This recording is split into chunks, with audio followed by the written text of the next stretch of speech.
ପ୍ରତ୍ୟେକ ଜଣ ଆପଣା ହୃଦୟରେ ଯେପରି ସଂକଳ୍ପ କରିଅଛି ସେହିପରି କରୁ, କୁଣ୍ଠିତ ଭାବରେ ନୁହେଁ ଅବା ବାଧ୍ୟବାଧକତା ହେତୁରୁ ନୁହେଁ, କାରଣ ଈଶ୍ୱର ହୃଷ୍ଟଚିତ୍ତ ଦାତାକୁ ଭଲ ପାଆନ୍ତି।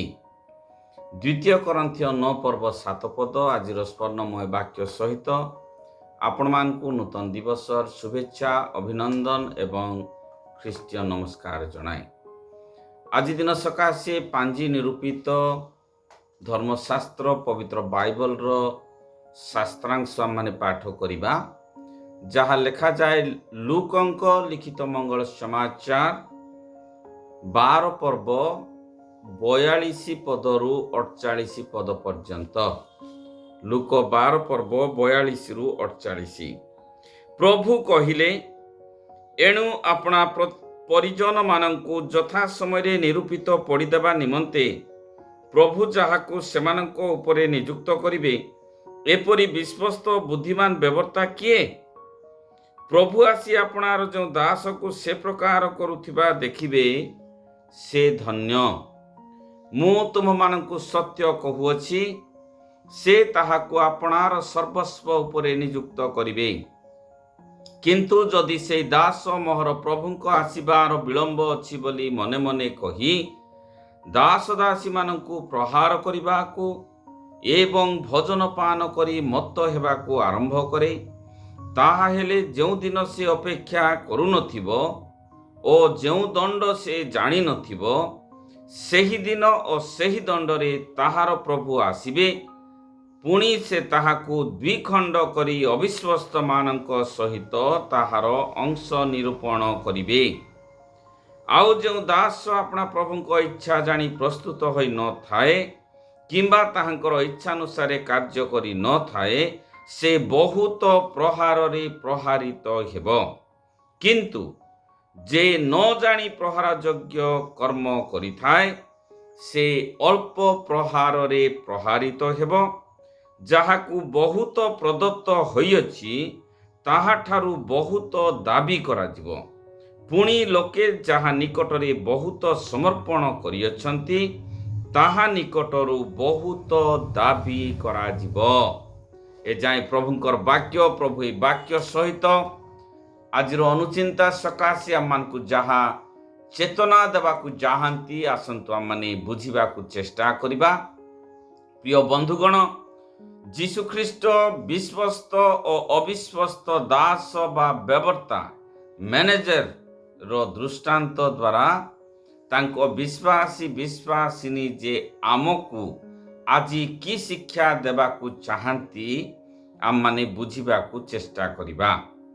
ଯୀଶୁଖ୍ରୀଷ୍ଟଙ୍କର ଅନୁଗାମୀମାନଙ୍କର ସକାଶେ 2ଟି ସମ୍ଭାବିତ ବିକଳ୍ପ ବିଷୟରେ ସେ ଶିକ୍ଷା ଦିଅନ୍ତି। 2ଟି ସମ୍ଭାବିତ ବିକଳ୍ପ। ସେଟା ହେଉଛି, ତାଙ୍କର ଆଗମନ ସମୟରେ ପ୍ରସ୍ତୁତ ଥିଲେ ସାଥିରେ ନେଇଯିବେ, ଅନନ୍ତ ସୁଖ ଦେବେ।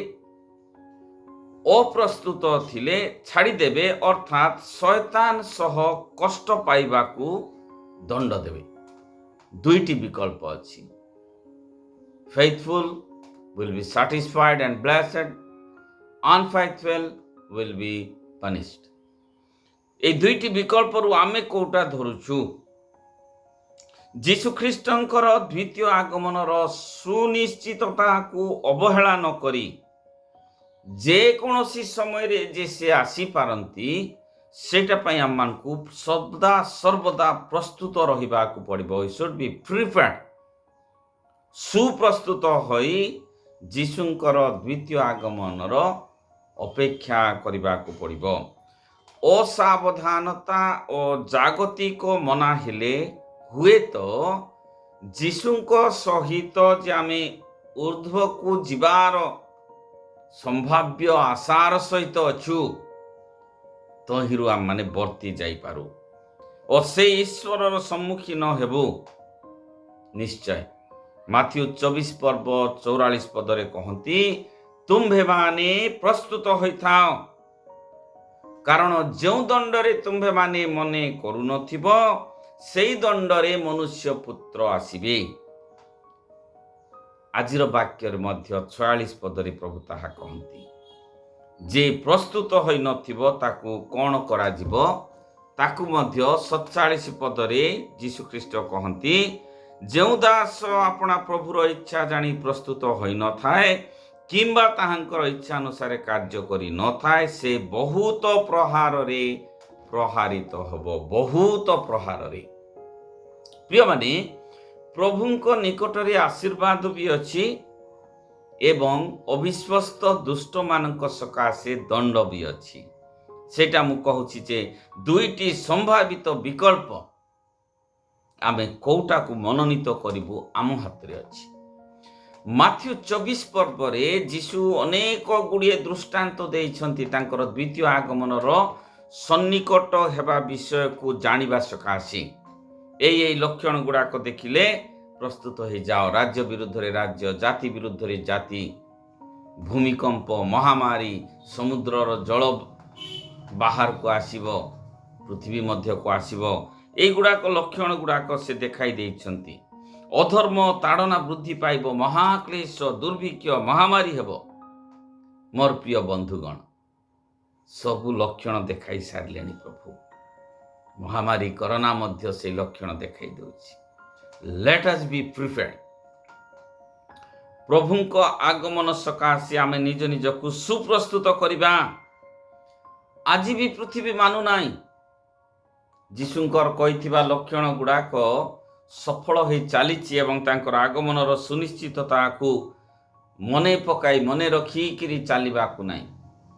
ଅନୁଗ୍ରହର ସମୟରେ ଆମେ ଅଛୁ। It is the grace period. ଅନୁତାପ ମନ ପ୍ରେରଣ କରି ପ୍ରଭୁଙ୍କ ନିକଟକୁ ଯିବା। ଶେଷ ପଦରେ ମଧ୍ୟ ପ୍ରଭୁ ଯୀଶୁ କହୁଛନ୍ତି ଯେ ନ ଜାଣି ପ୍ରହାର ଯୋଗ୍ୟ କାମ କରେ ତାକୁ ଅଳ୍ପ ପ୍ରହାରରେ ପ୍ରହାରିତ କରାଯିବ, କିନ୍ତୁ ଯେ ଜାଣୁ ଜାଣୁ ଭୁଲ କରେ ତାହାକୁ ଦଣ୍ଡ ଦିଆଯିବ। ପ୍ରଭୁଙ୍କର ବାକ୍ୟ ଆମମାନଙ୍କୁ ସଦା ସୁପରିଚାଳିତ କରି ଆଣୁଛି।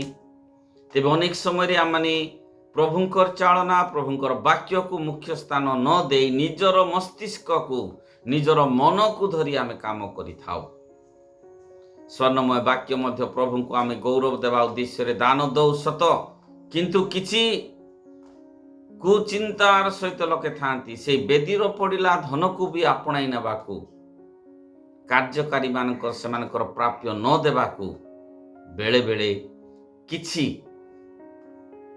କୁଟିଳ ମନୋଭାବାପନ୍ନ ଲୋକମାନେ ଆଗକୁ ଆସିଥାନ୍ତି ଏବଂ ଦଣ୍ଡିତ ମଧ୍ୟ ହେଇଥାନ୍ତି।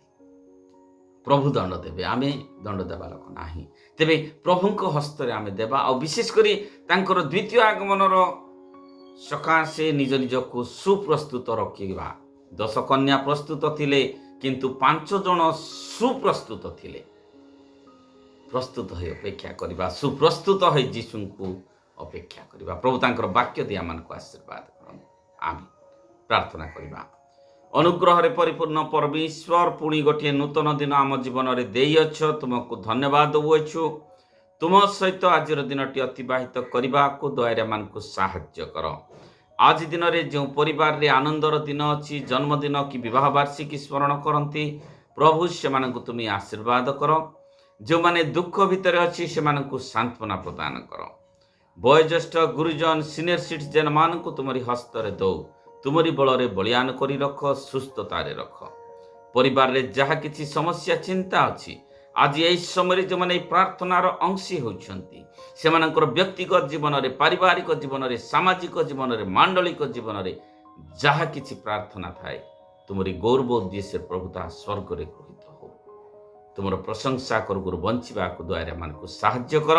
ଆସନ୍ତାକାଲି ପବିତ୍ର ବିଶ୍ରାମ ବାର ଅନଲକ୍ ପ୍ରକ୍ରିୟାରେ କିଭଳି ଭାବରେ ତୁମରି ଗୃହକୁ ଆମେ ଯାଇପାରିବୁ, ତୁମେ ମାର୍ଗଦର୍ଶକ ହୁଅ। ଯୀଶୁଙ୍କ ନାମରେ ମାଗୁଅଛୁ, ଆମେନ୍।